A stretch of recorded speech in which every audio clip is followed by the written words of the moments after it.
Bien,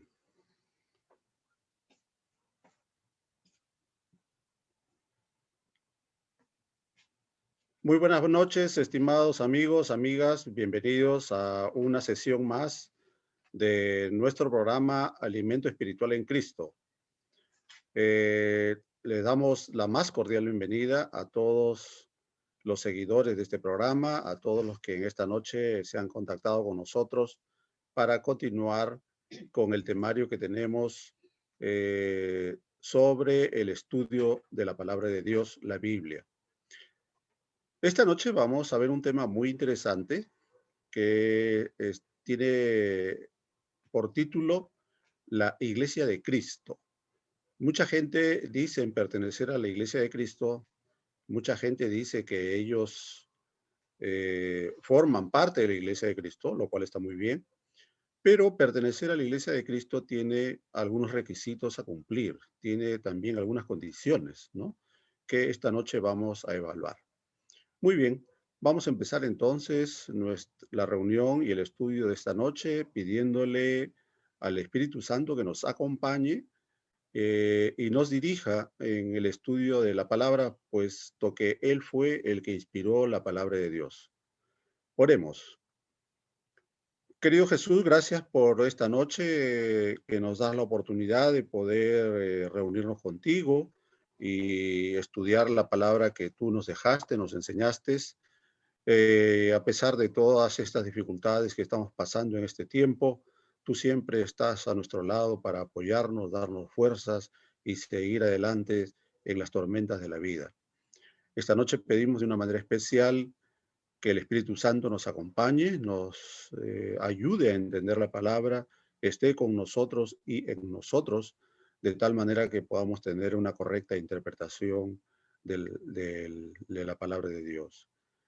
Estas cosas las pedimos no porque haya ningún mérito en nosotros, sino solamente por el mérito de nuestro hermano Jesús. Amén. Bien, vamos entonces a empezar nuestra reunión. Vamos a poner el PowerPoint que nos va a ayudar a entender mejor y tener escrita la palabra de Dios. La Iglesia de Cristo. La primera pregunta es, ¿quién fundó la Iglesia cristiana? ¿Quién fundó la Iglesia cristiana? Y eso lo vamos a encontrar en el libro de Mateo, o el Evangelio según Mateo, el capítulo 16, los versículos 16 al 18. Recuerden ustedes que el Nuevo Testamento, como le llamamos y conocemos a la segunda parte de la Biblia, fue escrita en griego. Entonces, los de habla hispana leemos en nuestro idioma que ha sido traducido del griego al español. En esta noche vamos a emplear dos traducciones de la Biblia textual y la Biblia Nueva Versión Internacional, que es también una de las mejores traducciones de los últimos años, ¿no? Bien, ¿quién fundó la Iglesia cristiana? Cristo estaba andando con sus seguidores, sus apóstoles también, ¿no? Y en un momento se pusieron a conversar. Entonces, él les hizo una pregunta, ¿no? Y les dijo, ¿qué dice la gente de mí? ¿Qué habla la gente acerca de mi persona? Entonces algunos de ellos le dijeron, dice que tú eres Elías resucitado. ¿Así? Sí. ¿Y qué más dicen? Bueno, otros dicen que tú eres Juan el Bautista, que también ha resucitado, ¿no? Oh. Y también dice que tú eres un maestro, que tú eres el que había de venir, ¿no? Y en el verso 16, respondiendo Simón Pedro, ustedes saben que Pedro pues era el hombre que siempre tenía la palabra inmediata, ¿no? Respondía rápidamente, era una persona enérgica, una persona que siempre estaba al frente, ¿no? Se constituía prácticamente en el líder después de Jesús y seguramente también de Judas Iscariote estaba Pedro, ¿no? Porque después de Jesús la persona mayor preparada y que tenía el grado o el título de, ma- de- de maestro de la ley, era Judas Iscariote, ¿no? Pero Pedro era el que tomaba la iniciativa siempre, ¿no? Entonces era un líder en ese sentido. Respondiendo Simón Pedro dijo, tú eres el Mesías, el Hijo del Dios viviente. Miren ustedes semejante respuesta, ¿no? Tremenda respuesta. Tú eres el Mesías, el Hijo del Dios viviente. Cosa que mucha gente o dirigentes religiosos no habían expresado, ¿no? Inclusive esa noche, cuando se reunió con Nicodemo, Nicodemo también le dijo algo parecido, ¿no? Pero no de una manera muy convincente, ¿no? Bueno, en el verso 17, respondiendo Jesús, respondió Jesús y le dijo, bienaventurado eres Simón Bar Jonás. Bar Jonás significa hijo de Jonás. Simón Bar Jonás.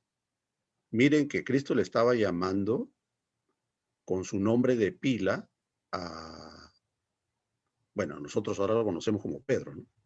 Pero Pedro se llamaba Simón. En ese momento, Jesús le continúa diciendo, porque no te lo reveló carne ni sangre, sino mi Padre que está en los cielos. Mira, Simón Bar Jonás, eso que tú has dicho no ha salido de ti. Eso ha sido por revelación de mi Padre que está en los cielos. O sea, tienes una revelación superior. Y yo también te digo que tú eres Pedro. Aquí ustedes se pueden dar cuenta de que Jesús le cambió el nombre de Simón al de Pedro. Y sobre esta roca, edificaré mi iglesia. Y las puertas de la muerte, del Hades, en este caso del sepulcro, no prevalecerán contra ella. Y aquí hay que hacer algunas disquisiciones interesantes, ¿no? En la traducción que se ha hecho del griego al español, la palabra Pedro significa piedra, un guijarro, algo que usted puede tomar en la mano y lanzarlo, esa es una piedra, ¿no? Entonces, aquí Jesús le está hablando directamente a Pedro y también está utilizando un término profético, ¿no? Tú eres una piedra, Pedro, pero la roca soy yo. O sea, la iglesia de Cristo no está fundada sobre ningún ser humano, está fundada sobre la roca, que es Cristo. Y la revelación que Dios le dio a Pedro, que en ese momento ya comienza a llamarse Pedro porque se llamaba Simón, ¿no? Es que nosotros, así como Pedro, somos una roca que forma parte del edificio de Cristo. Aquí Cristo estaba hablando en términos arquitectónicos. Yo soy la roca, la piedra principal, la piedra del ángulo, porque en Jerusalén la gran mayoría de las casas estaban en pendientes. Entonces, cuando se construía una casa, la primera roca y más importante que tenía que ver en las bases de la casa era la piedra del ángulo, la piedra principal, la que soportaba prácticamente todo el peso de la edificación, porque las edificaciones estaban en laderas, en pendientes, ¿no? No había mucha parte plana. Entonces le dice, bienaventurado eres Simón Bar Jonás, hijo de Jonás, porque no te lo reveló carne ni sangre, sino mi Padre que está en los cielos. Y yo también te digo que tú eres Pedro, tú eres una piedra, ¿no? Y sobre esta roca, o sea, sobre mí, Cristo está diciendo, sobre mí, Cristo es la roca, edificaré mi iglesia. Y la edificación va a estar compuesta por una serie de piedras, así como tú, Pedro, ¿no? Entonces, todo cristiano que es un cristiano fiel, seguidor de Cristo, es una piedra, es un ladrillo, es un tabique, es una parte del cuerpo de Cristo, del templo de Cristo, ¿no?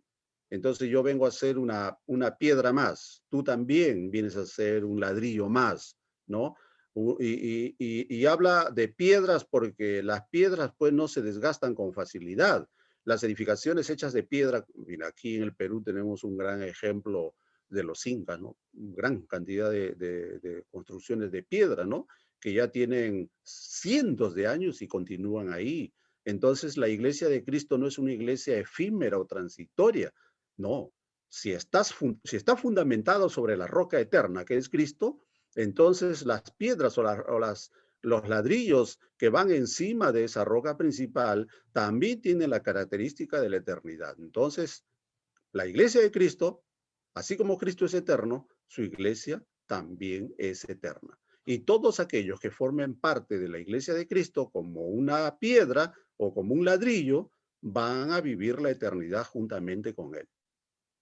Entonces, el fundador de la iglesia cristiana es Cristo. Él es el fundamento, no solamente es el fundador, es el fundamento de la iglesia. No puede ser ningún ser humano. Él es la base de la iglesia y nosotros formamos parte del edificio de la iglesia. ¿Quién es el fundamento de la iglesia entonces? Lo podemos encontrar en el libro, la carta a los Efesios, el capítulo 2, el verso 20. ¿Qué dice Pablo? Pablo dice lo siguiente en la traducción de la Biblia textual: habiendo sido edificado sobre el fundamento de los apóstoles y profetas, siendo la piedra angular el mismo Jesús. Y entonces Pablo nos confirma de que la piedra angular de la edificación que nosotros conocemos con el nombre de iglesia, porque la iglesia es el conjunto de personas, no es solamente la edificación física, es Jesús, el Mesías, ¿no? Y la Nueva Versión Internacional dice, edificado sobre el fundamento de los apóstoles y los profetas, siendo Cristo Jesús mismo la piedra angular, ¿no? Cristo es la base de la iglesia. Vuelvo a repetir, no es ninguna persona. Aquí cuando Pablo está diciendo fundamento de los apóstoles y de los profetas, está diciendo que la iglesia de Cristo es una iglesia profética. Y cuando dice fundamento de los apóstoles, está afirmando que la iglesia de Cristo es una iglesia apostólica, ¿no? Apostólica. Tú eres el que ha sido designado por Dios para llevar el mensaje del apostolado a todo el mundo o en el lugar donde vives, ¿no? Pero no solamente eso, también ha sido edificado en el fundamento de los profetas. ¿Quién escogió los profetas? Los escogió Cristo. Entonces, una iglesia profética también. ¿Ok? Entonces, pero tenemos que recordar nuevamente que el fundamento de la iglesia es Jesús, nuestro hermano Jesús. Piedra angular, ¿no? La piedra angular es nuestro hermano Jesús. Y nosotros somos las piedras que están encima de esa piedra angular a través de toda la historia de la iglesia. ¿Quiénes son los dirigentes de la iglesia? Nuevamente la carta a los Efesios, esta vez el capítulo 4, los versos 11 y 12, hablando de Cristo, Pablo dice, Él mismo constituyó a unos apóstoles, a otros profetas, a otros evangelistas y a otros pastores y maestros, a fin de capacitar al pueblo de Dios para que la obra de servicio, para edificar el cuerpo de Cristo. Entonces, el cuerpo de Cristo está constituido por apóstoles, profetas, evangelistas, pastores, maestros, tú y yo. Y todos aquellos que han echado su suerte con Cristo, se han bautizado y han aceptado difundir el mensaje de nuestro hermano Jesús. Esos son los que conforman el cuerpo de Cristo y también la dirigencia que Cristo ha escogido para su iglesia. Como ven ustedes, los versículos de la Biblia, sin importar de qué carta o de qué libro son, no se contradicen. Como ustedes pueden ver, se van complementando. Estamos construyendo en este momento la historia de cómo se formó la iglesia de Cristo. ¿Cuál es la triple misión de la iglesia? Mateo 4:23, Cristo mismo lo dijo, ¿no? Él recorría toda Galilea, enseñando en las sinagogas, anunciando las buenas nuevas del reino y sanando toda enfermedad y dolencia entre la gente. Entonces, si Cristo hacía eso en toda Galilea y también en otros lugares, ¿qué debemos de hacer nosotros? Tenemos que hacer lo mismo. Tenemos que llevar a cabo la triple misión que hacía nuestro hermano Jesús. Nosotros también la tenemos que hacer, porque ese es el objetivo, esa es la misión de la iglesia. ¿Cuál es? Enseñar. ¿Qué más? Anunciar las buenas nuevas, o sea, evangelizar. Y tercero, sanar toda enfermedad y dolencia. Enseñar, evangelizar, predicar y sanar. Esas son la triple misión que tiene la iglesia de Cristo. ¿Podemos enseñar? Claro, porque Cristo nos ha dicho que debemos de enseñar. También nos ha pedido que evangelicemos, ¿no? Anunciemos las nuevas buenas del reino, ¿no? Y sanar. También la iglesia tiene el don de sanidad. No solamente la sanidad física, sino la sanidad espiritual, que es la más importante. ¿Se acuerdan ustedes de ese enfermo que trajeron los amigos y Cristo estaba conversando con la gente en la casa de Pedro? Y como no lo dejaban entrar porque la casa estaba atiborrada de personas, entonces, ¿qué hicieron los amigos? ¿No? Los amigos abrieron el techo de la casa y por ahí bajaron la cama o la camilla en la cual habían transportado al enfermo y lo bajaron para que Cristo lo sanara. Y la primera cosa que hizo Cristo, cuando lo vio y vio que esta persona estaba en un estado profundo de angustia que le había provocado la enfermedad, ¿no? La primera cosa que que hizo Jesús fue decirle: hijo, tus pecados te son perdonados. O sea, el sanamiento espiritual primero. Y cuando esta persona aceptó el perdón de Cristo, luego le dijo: toma tu lecho y ándate a tu casa. Y en ese momento, esa persona se levantó, tomó su camilla y agradeciendo a Cristo se fue, ¿no? La iglesia de Cristo tiene el mismo poder. Primero, hay que llevar a la gente a Cristo para que se confiese ante Cristo y Cristo les perdone sus pecados. Porque el único que puede perdonar pecados es Cristo. Claro, aunque entre nosotros también nos podemos perdonar, ¿no? Por las ofensas. Pero los pecados, la limpieza pecaminosa de la existencia humana, solamente la puede hacer Cristo y nadie más que Cristo. Y luego, dejar que Cristo haga la sanación completa, si Él quiere, ¿no? Por eso uno de los leprosos le dijo: si quieres, puedes limpiarme. Y Cristo dijo: quiero, sé limpio, ¿verdad? Entonces, nuestro hermano Jesús sana la enfermedad más profunda del alma de la persona, del ser viviente. ¿Cuál es? El estado de pecaminosidad en el cual vives. Te perdona de todo lo que tú te arrepientas, Él te perdona. Y luego que te perdona y te limpia espiritualmente, luego viene la sanidad física, ¿no? Como consecuencia. Pero la triple misión de la iglesia es hacer eso, ¿no? Predicar, evangelizar y sanar. Nosotros, así como nuestro hermano Jesús, debemos hacer lo mismo. ¿Y por qué debemos hacer lo mismo? Por lo siguiente, ¿no? Porque Cristo nos ha dado el ejemplo. Hablando del gobierno de la iglesia, ¿cómo debe gobernarse la iglesia?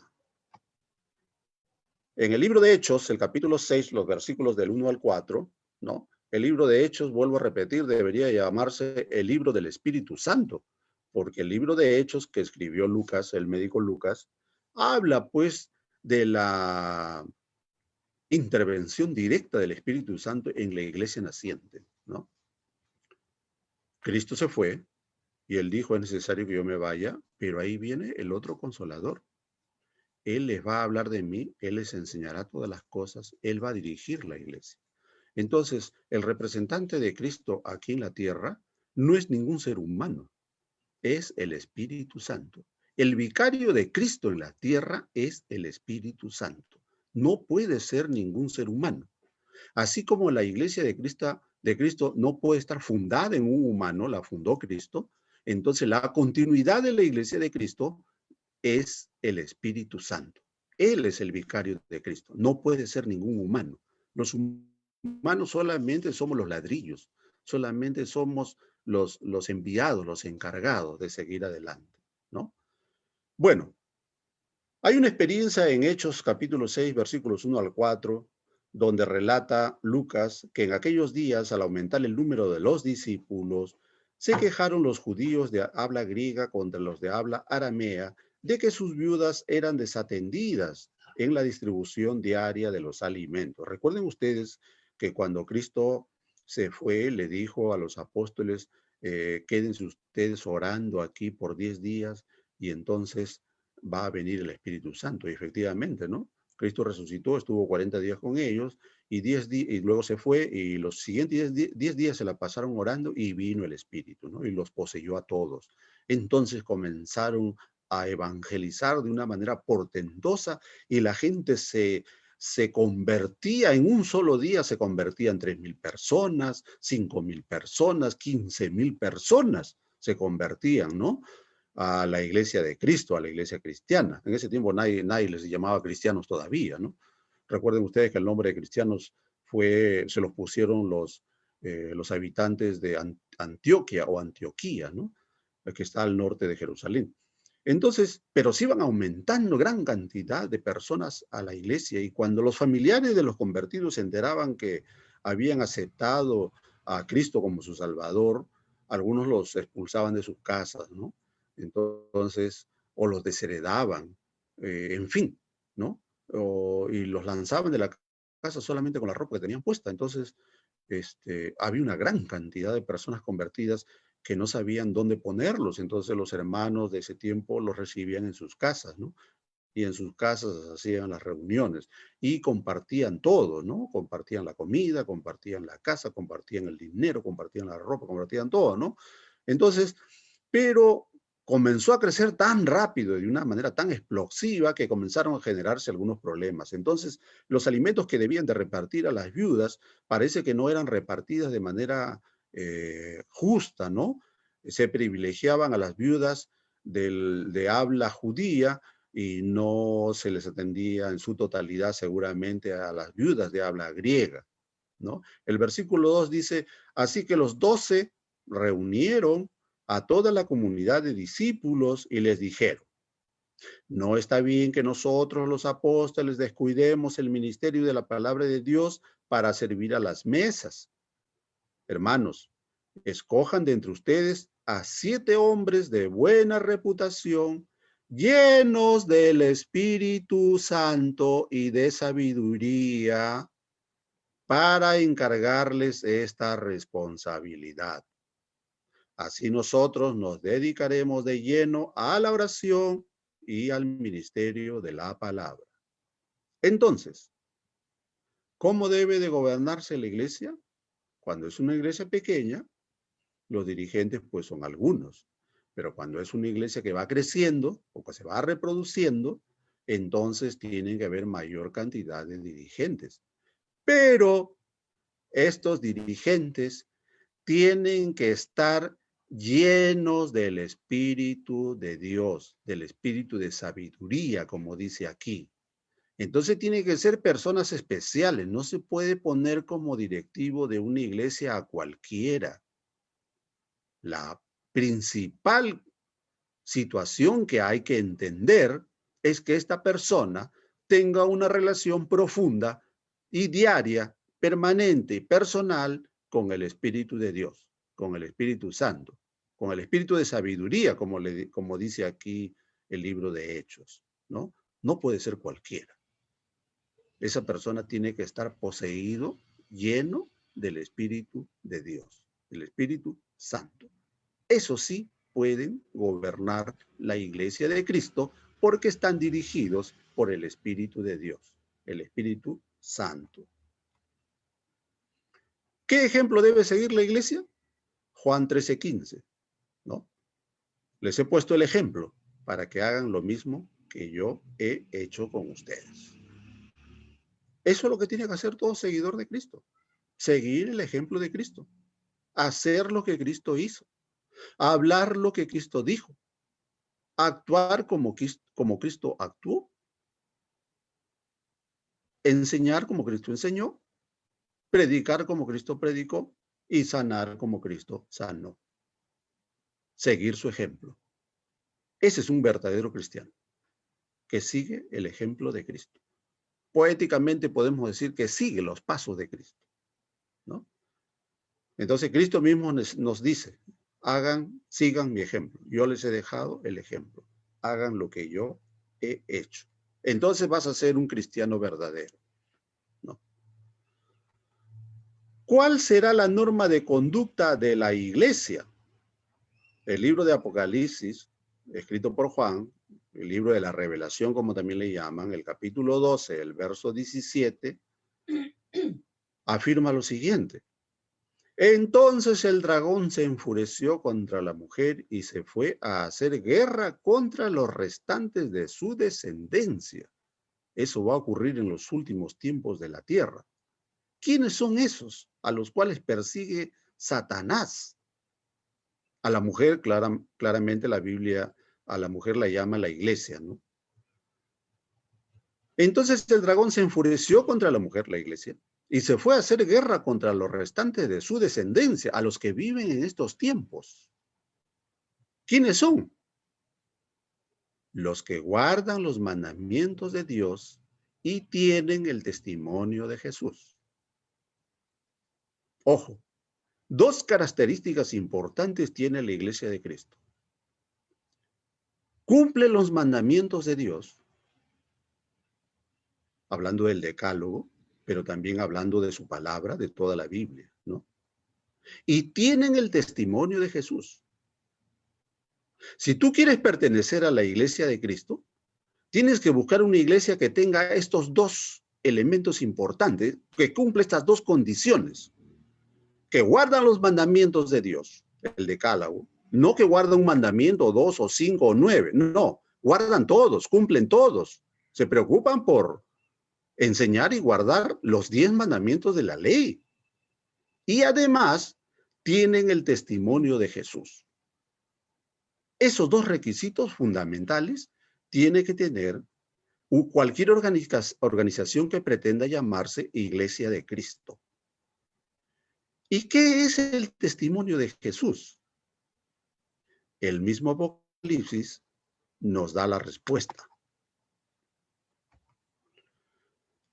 ¿Qué don poseerá la iglesia? Apocalipsis capítulo 19, verso 10.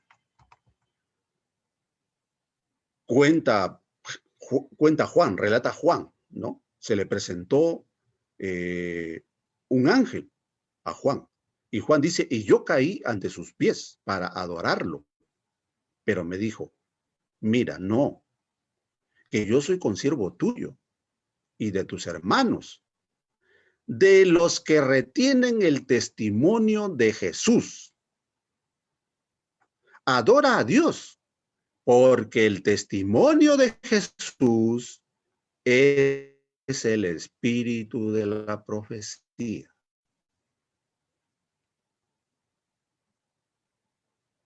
Entonces, la iglesia de Cristo, la verdadera iglesia de Cristo, cumple con estos dos requisitos o condiciones. Guarda los mandamientos de Dios y tiene el espíritu de la profecía. La verdadera iglesia de Cristo tiene cumple estos dos requisitos. Repito, guarda los mandamientos de Dios y tiene el espíritu de la profecía. O sea, que la iglesia de Cristo enseña y guarda los mandamientos de Dios y enseña las profecías que Dios ha establecido en su palabra.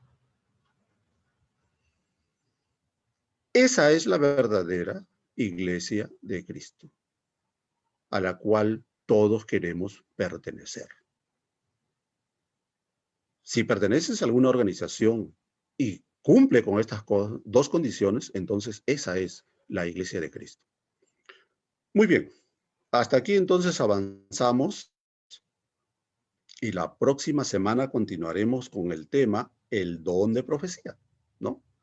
Ese espíritu de la profecía que hemos visto ahora, que es uno de los requisitos de la iglesia de Cristo, lo veremos la próxima semana. Entonces, hasta aquí la exposición de hoy. Por favor, si hay alguna pregunta, yo la voy a absolver con mucho gusto. Si ustedes no tienen posibilidad de hacer sus preguntas directas, por favor, utilicen la página Alimento Espiritual en Cristo y hagan sus preguntas también en cualquier momento y yo las voy a absolver. Envíen sus preguntas, si no la pueden hacer ahora, envíen sus preguntas a través de la página. Y seguramente los que organizan la página me la van a hacer llegar o yo entro directamente a la página y la respondo. Y recuerden ustedes que todas las respuestas que yo voy a dar están respaldadas por la palabra de Dios, la Biblia, la Santa Biblia. Adelante con su pregunta. Hermano Humberto, ¿me escuchas? Sí, Ricardo. Sí, Ok. correctamente. Sí. Quería Fuerte y hacer claro. una pregunta. Quería hacer una pregunta. Claro. Creo, no he estado seguro, que no hemos tocado la parte donde Jesús le entrega las llaves a Pedro y le dice, todo lo que ates en la tierra será atado en el cielo y todo lo que desates en la tierra será desatado en el cielo. O sea... Sí, esa es a continuación, eso es a continuación de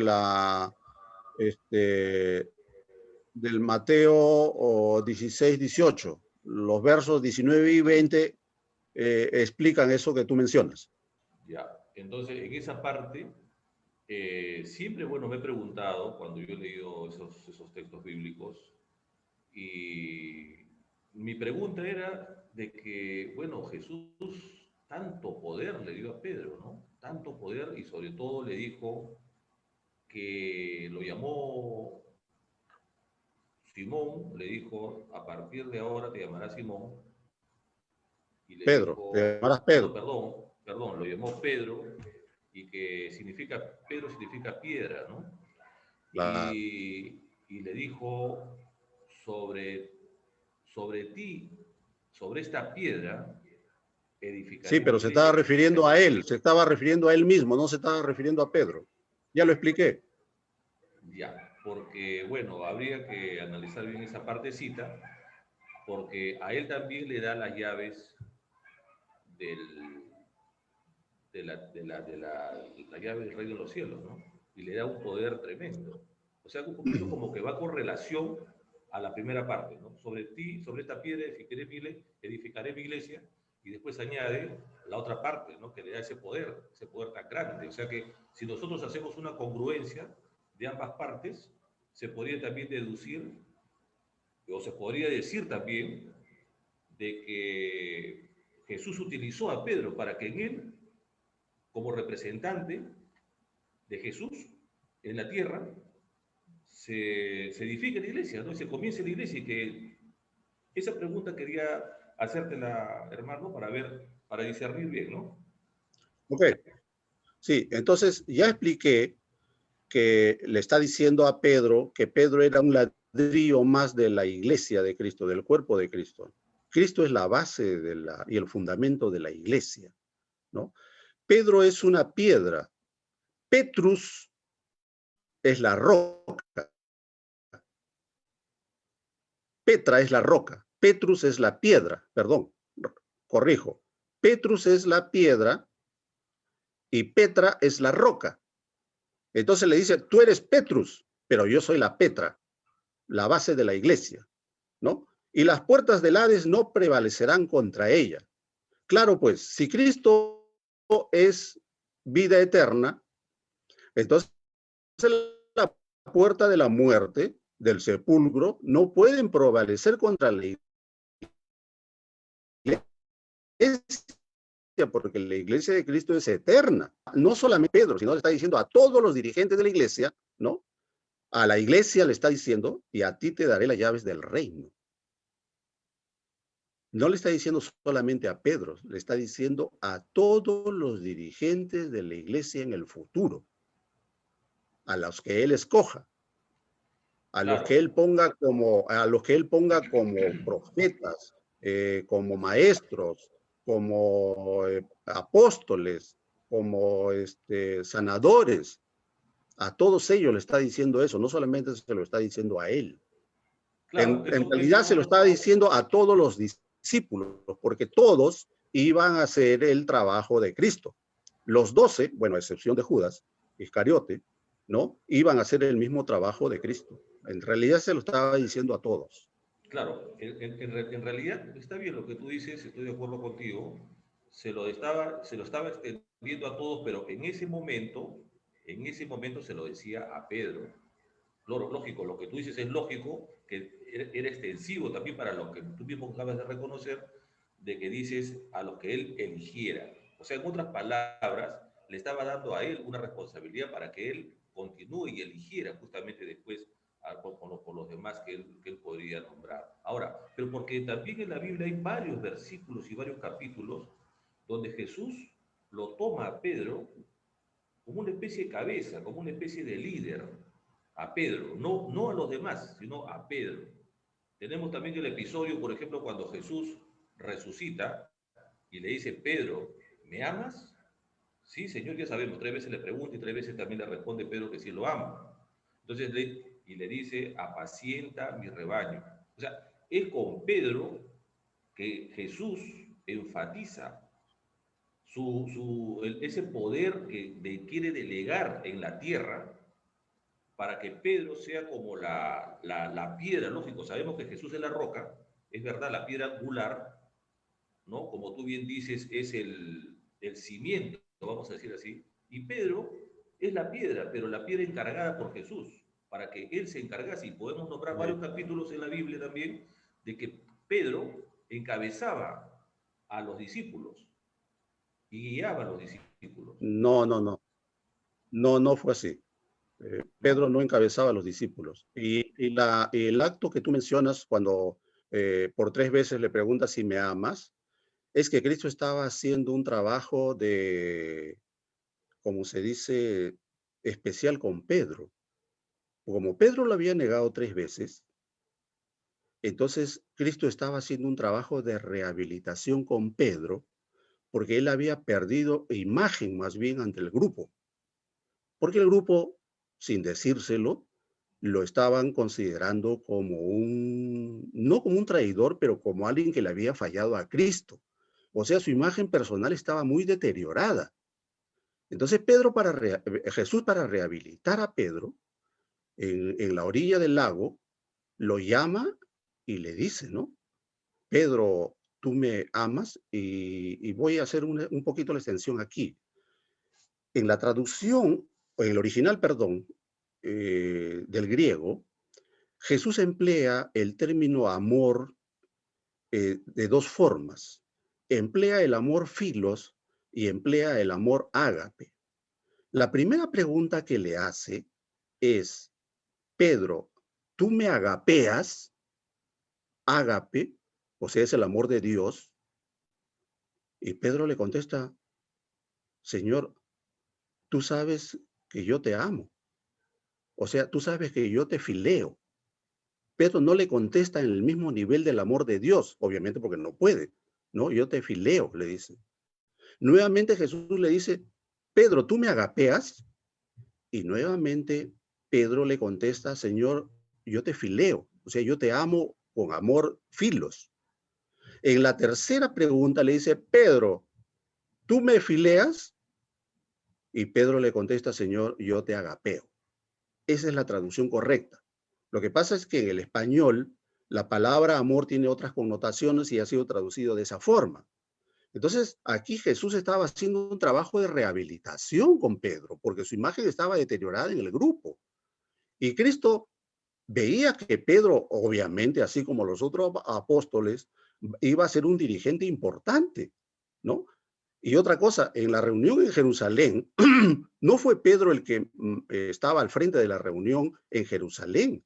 El que estaba al frente de la reunión en Jerusalén era su hermano, bueno, su hermanastro, ¿no? De Jesús, Andrés, Santiago, ¿no? Entonces, vuelvo a repetir, en este caso, no le está dando a Pedro solamente esa responsabilidad, se le está dando a todos los dirigentes en ese momento presentes y en el futuro todos los que iban a venir, ¿no?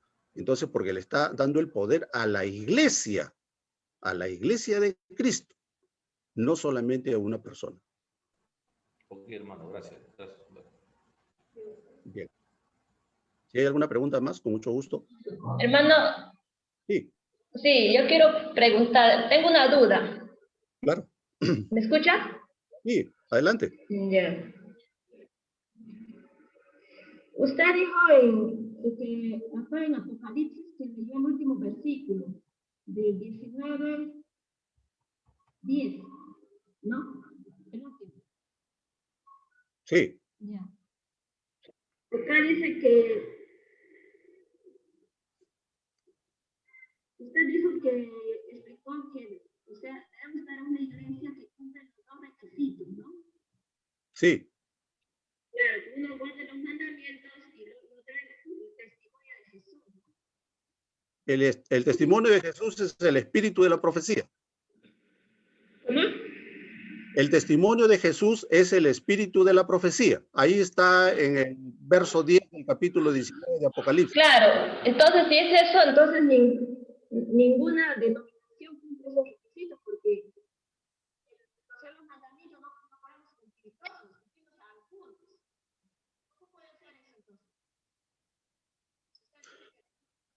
Es cierto que las personas con su propio esfuerzo no pueden guardar los mandamientos, pero aquel que está dirigido por Cristo a través de su Santo Espíritu, aquel que está poseído por Cristo, sí puede guardar los mandamientos. Por eso Cristo dijo, hagan lo que yo he hecho. ¿Qué cosa hizo Cristo? Cristo hizo que todos los días se ponía bajo la dirección del Espíritu Santo. Por eso es que Jesús, en su estado humano, pudo hacer milagros, pero por el poder del Espíritu Santo. Entonces Él nos está diciendo lo mismo, hagan lo mismo, pónganse bajo la dirección del Espíritu Santo. Cuando ustedes estén dirigidos, llenos y poseídos por el Espíritu Santo, entonces sí van a poder guardar los mandamientos y también van a tener el espíritu de profecía, porque la iglesia de Cristo tiene el espíritu de la profecía. Bueno, pero dice que podemos guardar, pero quizás en un día sí y un día no, porque no podemos mentir. Quizás no en pensamiento podemos mentir, podemos matar.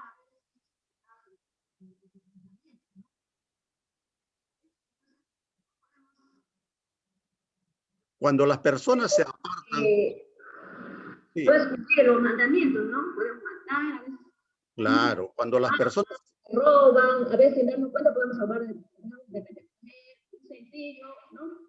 O sea, no estamos cumpliendo.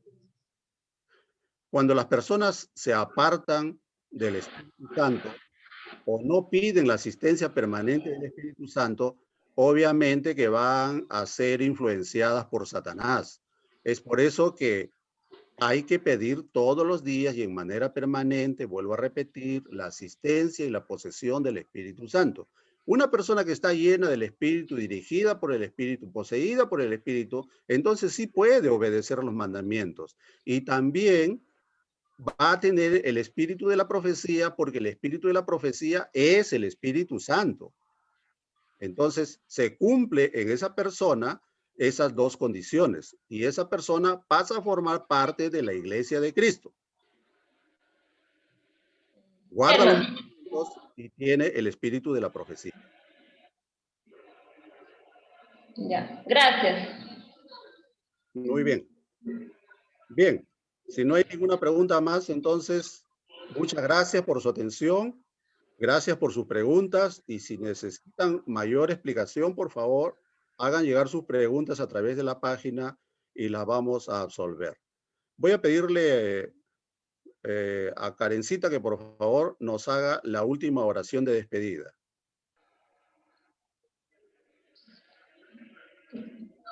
Oremos. Padre Santo, en esta noche, gracias por ayudarnos, por enseñarnos tu palabra y guíanos cada día también, Espíritu Santo, para aprender más de tu palabra, para poder.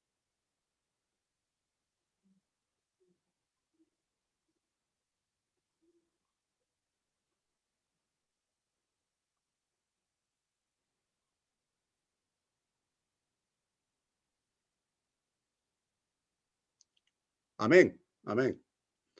Muy buenas noches, muchas gracias. Gracias por estar con nosotros.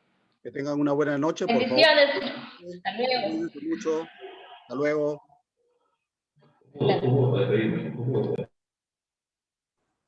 Gracias, hermano. Por nada, Ricardo, con mucho gusto. Un Dios los fuerte bendiga a abrazo. todos ustedes. Gracias. Que Dios los bendiga. Chao, hermanito. Chao.